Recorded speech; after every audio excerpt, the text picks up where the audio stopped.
Buenos días a todas y a todos las y los asistentes.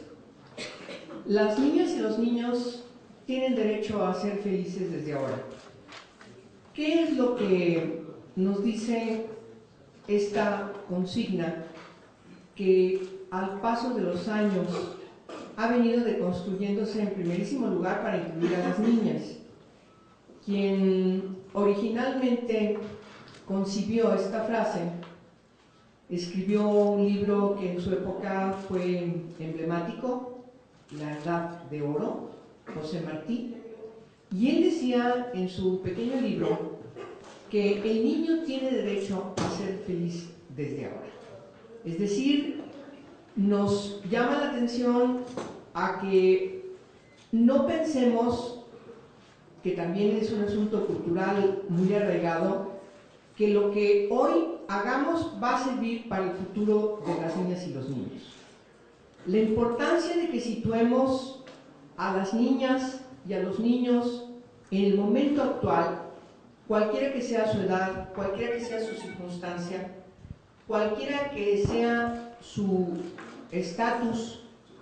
desde el punto de vista económico, cultural, social, nos llama la atención a que configuremos a la niña y al niño en su presente. Y, sobre todo, como es el tema que hoy nos ocupa en este foro, reflexionemos en qué es lo que está viviendo, cómo está viviendo o cómo está sobreviviendo la niña, el niño, donde quiera que se encuentre, las niñas y los niños, este mundo infantil que es uno solo y que por supuesto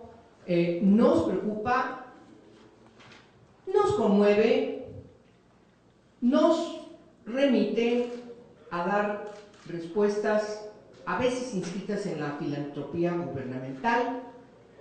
a veces pues porque nos dan lástima o porque algo hay que hacer, porque están allí de repente en una situación de una gran vulnerabilidad y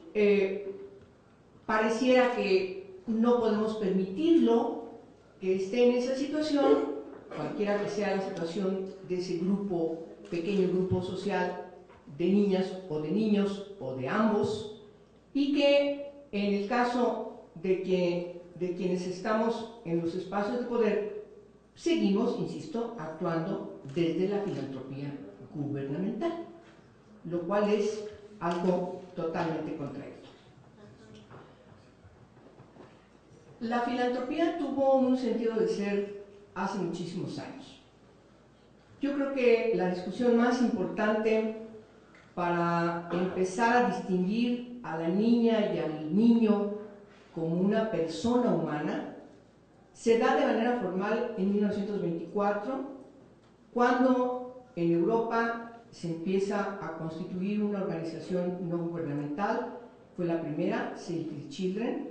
y su fundadora, desde entonces, lanza un clamor en una declaración que después fue integrada por la Organización de las Naciones en la primera declaración sobre los derechos del niño, la de 1924, que se conoce como la Declaración de Ginebra. Una frase distinguía en aquel entonces a esta declaración: los gobiernos hemos hecho lo insuficiente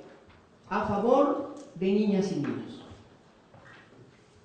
Ya empezamos a partir de esta declaración a entender que las niñas y los niños dependen totalmente de las y los adultos, que las niñas y los niños en sus distintas edades son personas que requieren de una gran protección, porque no pueden sobrevivir solos, porque su futuro es tan incierto como su presente, y entonces es responsabilidad de los estados, de las naciones, el que se garantice una situación distinta a la que entonces se estaba viviendo en el mundo. Ya empezaban por el crecimiento de las industrias, por la entrada a una nueva etapa en el mundo, por la incursión de las familias rurales, campesinas, a las ciudades en búsqueda de trabajo, en la industrialización, en buscar mejores condiciones de vida, pero también junto con el crecimiento poblacional, las niñas y sobre todo los niños empezaban a verse en las calles de las grandes ciudades. ¿Cómo? Como pordioseros, niños en situación de abandono, pequeños infractores que robaban justamente para poder sobrevivir, niños que reaccionaban desde la condición de género que está totalmente analizado. Hay un diagnóstico muy importante que distingue por qué el niño fue el primero en el hogar de salir fuera de sus hogares a buscar otras condiciones de vida distintas a la violencia que vivía en sus familias, y por qué las niñas se seguían quedando en sus hogares, en sus casas, también desde el punto de vista del estudio de género, desde la perspectiva de género, entendemos por qué las niñas sí se quedaban en los hogares a sufrir, a seguir siendo sumisas, a padecer la violencia familiar, mientras que los niños reaccionaban y se huían de sus casas. Esos niños empiezan a aparecer. Yo lo menciono porque el tema que hoy nos ocupa, la discriminación múltiple, justamente a finales del siglo XVIII y sobre todo el siglo XIX, estas circunstancias de niñas y niños en ese tipo de situaciones va creciendo, insisto, en las grandes ciudades, y se van comenzando a crear las instituciones que empiezan a integrar pequeños reformatorios, pequeños tribunales, pequeños albergues que empiezan a integrar estos niños que se encontraban en situación de abandono o como primo delincuentes. La institucionalización a principios del siglo XX es un verdadero problema, y entonces el mundo por fin, las naciones en el mundo por fin empiezan a preocuparse de la situación de las niñas y de los niños. Muchos años pasaron, la Segunda Guerra Mundial, una nueva organización de las Naciones Unidas, una nueva carta que inscribe los compromisos vinculantes de todas las naciones y por supuesto la Declaración Universal de los Derechos Humanos en 1948. Empieza en el ámbito de Naciones Unidas una serie de tratados internacionales muy importantes. Encontramos un principio fundamental de no discriminación por la condición de género, de sexo. Al principio así se mencionaba, después fue cambiando a género, y por supuesto la discriminación por condición de edad. No teníamos en el mundo un tratado específico que nos visibilizara la magnitud de los compromisos que debiesen tener esos estados que reconocen públicamente sus fallas de no haber hecho lo suficiente en 1924 y que hicieron un intento de reconstruir 10 principios rectores de los derechos en la Declaración de 1959, la Declaración sobre Derechos del Niño de Naciones Unidas, pero que sí seguía siendo un documento, si bien muy importante, todavía no vinculante para los estados en el mundo. La declaración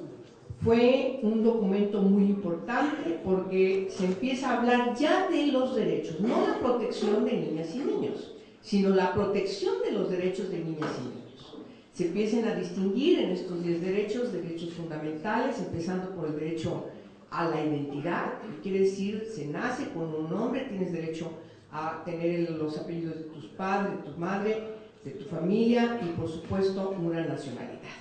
es decir, existir jurídicamente. Y de ahí todos los demás derechos inscritos en estos 10 principios. Pero era una declaración. Hasta 1989, la Convención sobre Derechos de la Niñez, que se gesta en Naciones Unidas a partir de un proyecto de convención que inscribió en el ámbito del Consejo de Derechos Humanos Polonia en 1979, en el Año Internacional del Niño,